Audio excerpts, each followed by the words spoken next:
Tiens, voilà des annonces qui pourraient permettre d'apporter un peu de fraîcheur à cette licence qui a plusieurs décennies. Car Scooby-Doo, tout le monde connaît, hein. On a soit vu une des séries, soit vu un des films. C'est littéralement devenu une institution, ce truc-là. C'est tellement connu dans la pop culture que c'est rentré dans l'imaginaire collectif. D'ailleurs, il y a plein d'autres séries qui lui ont fait soit des clins d'œil, soit carrément des épisodes spéciaux pour parler d'eux. Cette série, c'est un espèce de joyeux bordel qui nous raconte dans chacun de leurs épisodes comment ce qu'on croit être un événement surnaturel est en fait le résultat d'un tour de passe-passe mis en scène par un humain.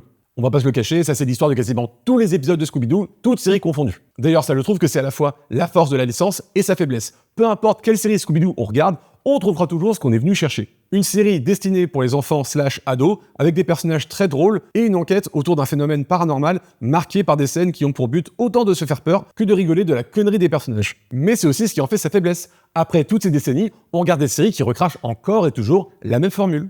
Les mêmes personnages qui ne peuvent pas sortir de leur archétype tellement on a habitué les spectateurs. Et si c'était que des personnages, ça irait. Mais c'est aussi toujours les mêmes histoires, la même structure, le même ordre des scènes. Tout.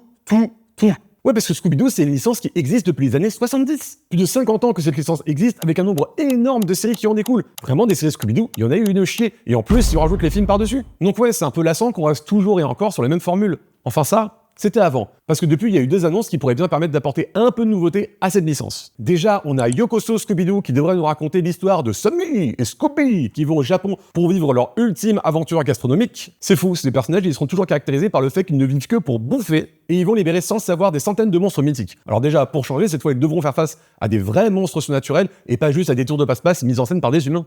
Mais aussi, on peut voir sur l'image promotionnelle que bye bye à Fred, Daphné et Vera et bonjour à de nouveaux personnages pour former un nouveau groupe. La vache, il y a même un autre chien. Après, j'espère que ces nouveaux personnages seront des nouveaux personnages et pas juste un décalque des anciens.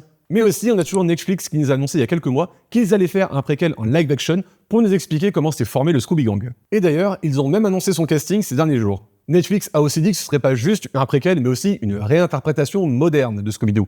Bon, à savoir ce qu'ils entendent par là, à part faire chier les anti-woke. Donc oui, avec ces deux séries annoncées, j'espère que ça va apporter un peu de fraîcheur à cette licence, car même si elle est toujours agréable à regarder, elle a clairement besoin de nouveautés.